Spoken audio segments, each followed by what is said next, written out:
just continue to trust in one another, continue to have the ball pop. I feel like we got our confidence on the offensive end from the defensive end. We started to take pride out on that end and share the ball on offense, like I said. How much was UCF switching up defenses able to kind of keep you guys out of a rhythm? They zone and the 2-2-1 press, and then it looked like they kind of threw you guys off a little bit sometimes. Yeah, they coached and they did a great job of that.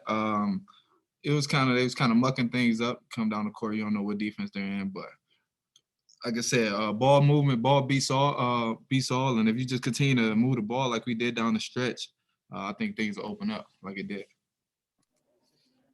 David, Coach talks a lot about roles of individual players. You had a couple big possessions there to close out the game. Have you guys talked at all about when the game gets tight, you kind of having the ball in your hands? Yeah, most definitely. We just had conversations about me taking ownership about things on the team, and down the stretch, I just kind of wanted to do something to affect the game and allow us to win. And I feel like I was letting things kind of come to me during the beginning of the game, and just kind of had to oppose my will towards the end.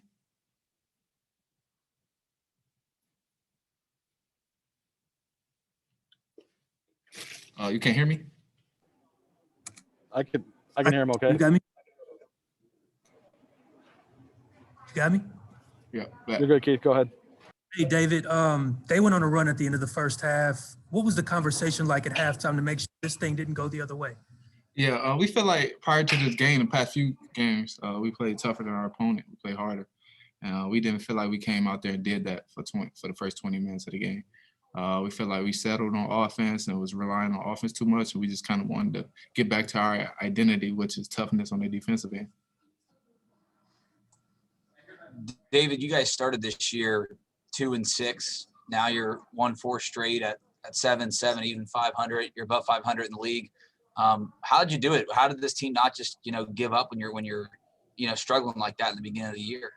Well, I think it's something to do with the name across our jersey. When you playing for Cincinnati, you got to have a swagger. You got to have a pride about you. And we weren't playing Cincinnati basketball. We weren't playing tough. We were playing individual basketball. We had to kind of band together and really realize that what kind of team we're on, what kind of coach we're playing for, and what type of players we wanted to. So we just had to buckle down. And I don't even think it was more so worrying about championships at the moment. It was just worried about fighting for our pride. Was there a moment when that flipped at practice or during the layoff? Was there a moment that kind of stands out there? I can't pinpoint a moment, but I think accumulation of things, it'll all start. So, doing the same thing that you did when we wasn't winning. And I feel like when you just continue to do those things and continue to have those great habits that our coaches instilled on us, and each and every one of these guys is made of, I think everything will take care of itself. Now in a couple games in this stretch, you've been the closer. What do you like about being the closer? I like it a lot. Honestly, I just try to do whatever I can to win. And I feel like, at times, we got great players. So at times, you defer to Keith Williams because he's a heck of a player. He's a professional, or will be after this season. You got guys like Zihar, Michael Woods, Chris Vogt that deserve and needs the ball. And I feel like, at times, I just got to give them the ball, but other times, just knowing when it's time to close things. That idea of learning to play together that you talked about, how tough is that, especially when things aren't going well for you to start the year? Yeah, it's tough for sure. Because you look at the season, you're 2-6 at the moment, and you don't see the light at the end of the tunnel.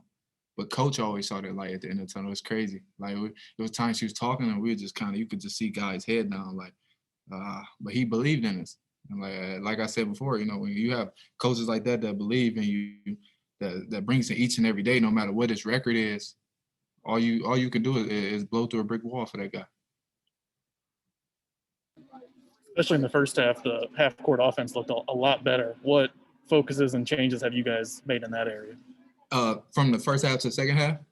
Just half-court offense in general. I think, like I said, sharing the ball. Then we went to some hot ball screen actions, made some reads out there. I think Keith Williams was big in that regard. He was not only scoring, he was getting in the paint, creating for others, and he was tremendous. Shuey stepped up, hit big shots. JD was JD, Chris Vogt was the man down there in the paint. You got guys like Saunders and Tari and them guys coming in, Zach and Mason as being the guys that they are. Anything else for David? All right, thank you, David. Appreciate Thank it. you. Have a good one. Thanks, Dave.